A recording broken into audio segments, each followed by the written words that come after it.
O Estatuto da Juventude está voltado para pessoas de 15 a 29 anos.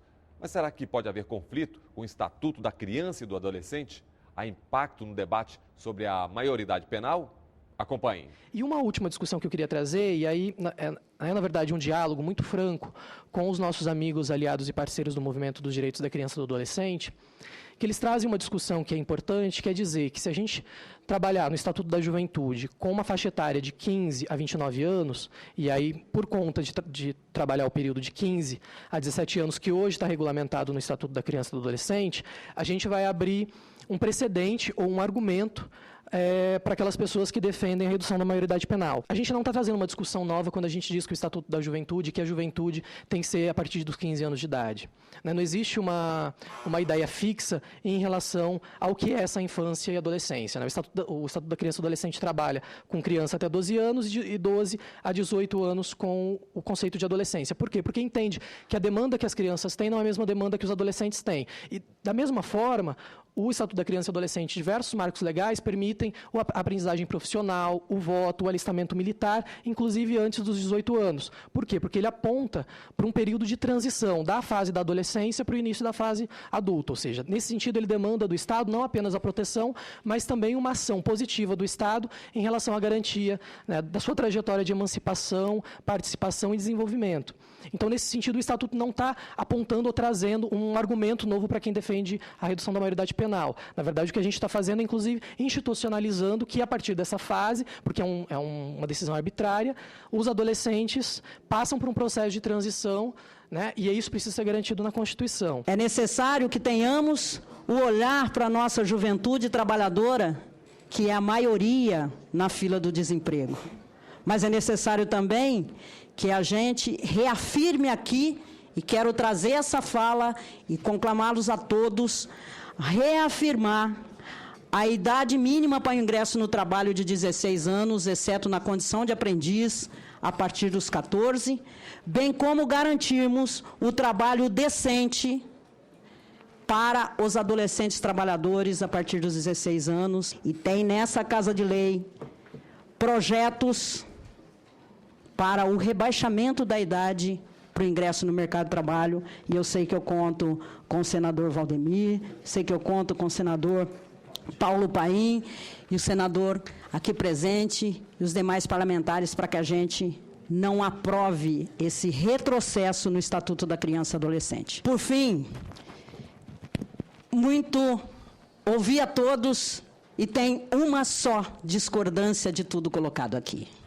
Nós reafirmamos o CONAN, a Secretaria de Direitos Humanos, a Secretaria dos Direitos da Criança e Adolescente, toda a militância da área da infância, o sistema de garantia de direitos, reafirmamos a importância do Estatuto e queremos vê-lo aprovado, sim, nesse ano de 2013, quiçá nesse primeiro semestre. Centramos fileira junto com vocês. Só que temos uma única discordância: a idade que está prevista no Estatuto. Os nossos juristas, os nossos assessores jurídicos da Secretaria de Direitos Humanos reafirmam, sim, uma sobreposição de legislação. Reafirmam, sim, uma sobreposição do papel dos órgãos das duas secretarias de Direitos Humanos, que trata da política da criança e do adolescente, portanto, até os 18 anos, criança até 12, e o adolescente, conforme estatuto, de 12 a 18 anos incompletos. Quando criamos a Secretaria, lutamos pela criação da Secretaria da Juventude, nós levantamos a nossa preocupação, naquela época, com a idade lá colocada de 15 anos. A nossa perspectiva é tratar isso em outros momentos também, em audiências, em seminários, para que a gente possa aprofundar e entender que o cenário hoje, quando a gente delimita o jovem de 15 a 29 anos, é diferente, por exemplo, do cenário onde foi aprovado o ECA. E nós nos beneficiamos. É porque existe um ECA, é porque existe um Estatuto do Idoso, é porque existe um Estatuto da Igualdade Racial que nos possibilita vir a essa casa e fazer esse largo debate com a sociedade brasileira, porque outros marcos legais, referências na garantia de direitos para segmentos populacionais já foram consolidados, mas a gente precisa avançar para poder compreender também as demandas que os jovens têm hoje, né? As demandas por seu reconhecimento de direitos, por sua autonomia, por sua emancipação. É por isso que não só o Movimento de Juventude Brasileira, mas outros organismos internacionais e outros países já reconhecem um alargamento da faixa etária de juventude, né? Dos 15 aos 18 e ampliando isso aí dos 15, na verdade, até os 29 anos, decorrente desse processo de mudanças econômicas, políticas e sociais que o Brasil e o mundo vem tendo aí nas últimas décadas. Como o Estatuto da Criança e do Adolescente ele é um texto que versa sobre uma natureza de direitos, né, a nossa conclusão foi que a natureza de direitos do Estatuto da Juventude não conflitua com os direitos do ECA. Quer dizer, não há conflitos nos direitos. Nós ficamos, justamente porque, eu vou usar uma expressão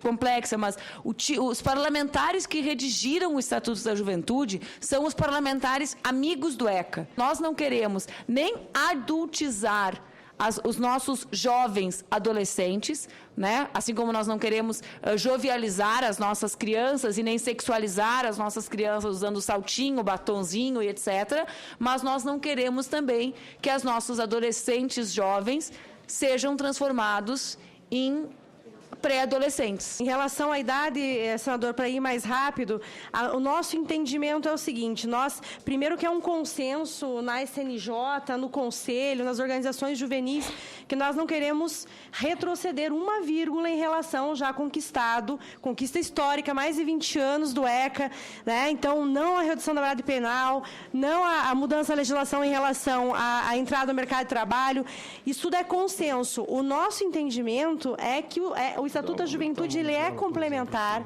e ele é extensivo ao ECA na medida em que ele pauta os direitos da juventude do ponto de vista da autonomia, da emancipação e não somente da proteção integral. A idade média do estudante sair de uma faculdade gira entre 24 e 25 anos, mais ou menos. Eu acho que a partir dessa saída da escola, eu acho que a juventude já passaria a ser uma idade adulta. Até citando uns direitos aí que eu vi, que direitos à entrada com 50%, espetáculos, tudo, eu acho que está ampliando um pouco. O empresário daqui a pouco fica desestimulado de montar o espetáculo, porque 50 milhões de adolescentes, de juventude, a coisa começa a ficar um pouco mais cara. Eu não sei, a minha opinião, eu acho que até os 24, 25 anos seria um número ideal. Esse debate da questão da idade é uma questão que eu vejo o seguinte: vai acontecer que durante a votação vai ter uma emenda. Aqui é comum isso, se a Maria Isabel não, quem ela representa não se convencer disso, porque o argumento é forte também, porque há sem dúvida nenhuma, em tese, uma sobreposição aí dos 15 até os 18 anos. E isso tudo precisa ser debatido.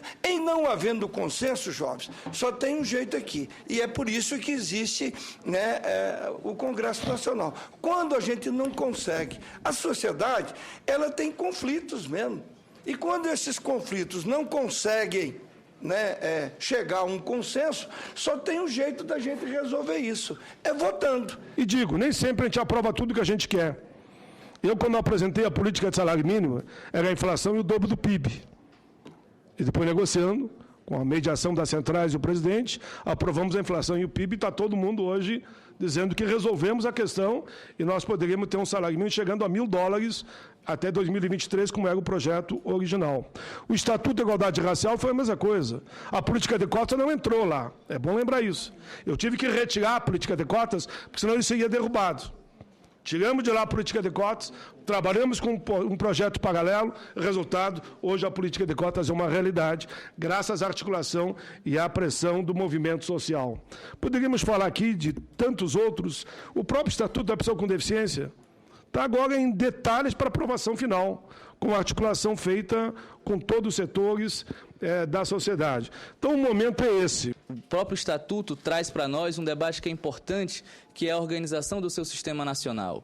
Um sistema nacional de juventude que possa tirar as experiências de políticas públicas de juventude do acaso do processo eleitoral que depende muitas vezes da coloração partidária que ganha as eleições e que a partir daí de tirar desse acaso essas políticas de Estado possam estar afirmadas como uma política perene e que independente do gestor, independente obviamente, né, da conjuntura política, essa ação possa ser desenvolvida no sentido de gerar cidadania para a juventude brasileira. A juventude brasileira não é mais o futuro do Brasil, é a geração do presente, parece clichê, mas é importante reafirmar sempre, nós não podemos perder a oportunidade histórica de inserir com qualidade mais de 50 milhões de pessoas no desenvolvimento nacional. O Em Discussão fica por aqui. Você também pode acessar o programa pela internet, www.senado.leg.br/TV. Participe, mande sua mensagem. Obrigado pela companhia e até o nosso próximo Em Discussão.